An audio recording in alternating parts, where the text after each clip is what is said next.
Sunny Leone के बारे में जानते हैं दिलचस्प बातें। सनी लियोनी का असल नाम करणजीत कौर फोरा है। उनका निकनेम सनी है। इनका जन्म कनाडा में एक सिख परिवार में हुआ था।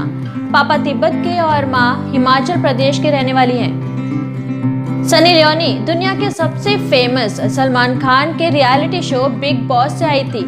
इसके बाद उन्होंने बॉलीवुड में अपना करियर बनाया। सनी लियोनी ने जिस्म 2, जैकपॉट, रागिनी MMS 2 जैसी फिल्मों में काम किया और अपनी छाप लोगों के दिलों पर छोड़ी। अगर सनी लियोनी की पर्सनल लाइफ की बात करें तो सनी लियोनी ने डैनियल वेबर से शादी की थी। इसके बाद उन्होंने एक बच्ची को गोद लिया और सरोगेसी से जुड़वा बच्चों की मां बनी थी।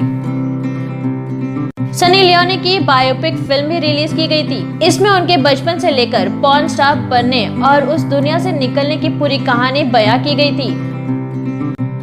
वहीं सनी लियोनी ने बॉलीवुड में आइटम सॉन्ग भी किए हैं। इसके जरिए उन्होंने डांस मूव्स से लोगों को दीवाना बनाया था।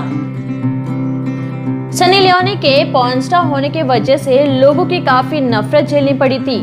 यहाँ तक कि इंडस्ट्री के लोग द्वारा भी उन्हें काफी कुछ कहा गया, लेकिन वो भयभीत नहीं हुई।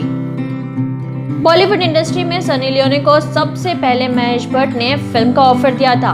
वह खुद उनसे बिग बॉस में मिलने के लिए गए थे और यहीं से हुई थी सनी लियोनी की बॉलीवुड में एंट्री। आज सनी लियोनी अपना अच्छा नाम और पहचान बना चुकी है।